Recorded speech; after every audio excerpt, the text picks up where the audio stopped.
এদেশের মানুষের অধিকারের জন্য পীর সাহেব চরমনের নেতৃত্বে এই তরুণ তুর্কিগণ বাংলার মাটি ও মানুষের অধিকারের পক্ষে নিজেদের বুক চেতিয়ে দাঁড়িয়েছে। অতএব স্বাধীনতা অর্জন করবার চাইতে স্বাধীনতা রক্ষা করা বড় কঠিন। আমরা যেই স্বাধীনতা অর্জন করেছি বুকের তাজা রক্ত দিয়ে, আমাদেরকে এই স্বাধীনতা রক্ষা করতে হবে। এ পর্যায়ে বক্তব্য রাখছেন বাংলাদেশ যুব অধিকার পরিষদের সংগ্রামী সাধারণ সম্পাদক যুবনেতা নাদিম হাসান। বিসমিল্লাহির রহমানির রহিম।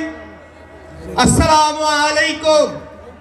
আজকের এই যুব কনভেনশনের সম্মানিত প্রধান অতিথি পীর সাহেব চরমনাই, সম্মানিত সভাপতি সহ বিশেষ অতিথিগণ, স্টেজে যারা উপস্থিত আছেন এবং আমার সামনে উপবিষ্ট এই তরুণ তুর্কিগণ, বাংলাদেশ যুব অধিকার পরিষদ এবং গণ অধিকার পরিষদের সম্মানিত সভাপতি ডাকসুর সাবেক বিপি নুরুল হক নূরের পক্ষ থেকে আপনাদেরকে জানাই সংগ্রামী অভিবাদন।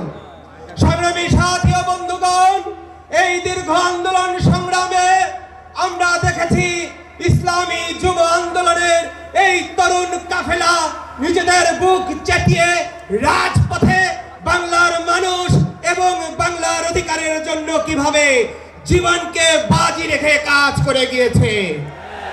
সংগ্রামী সাথী ও বন্ধুগণ, বাংলাদেশ যুব অধিকার পরিষদ রাজপথের লড়াকু সৈনিক হিসেবে দেখেছে গণতন্ত্রের জন্য, এদেশের মানুষের অধিকারের জন্য পীর সাহেব চরমনের নেতৃত্বে এই তরুণ তুর্কিগণ বাংলার মাটি ও মানুষের অধিকারের পক্ষে নিজেদের বুক চেতিয়ে দাঁড়িয়েছে।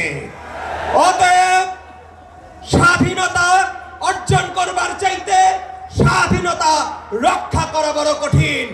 আমরা যেই স্বাধীনতা অর্জন করেছি বুকের তাজা রক্ত দিয়ে, আমাদেরকে এই স্বাধীনতা রক্ষা করতে হবে।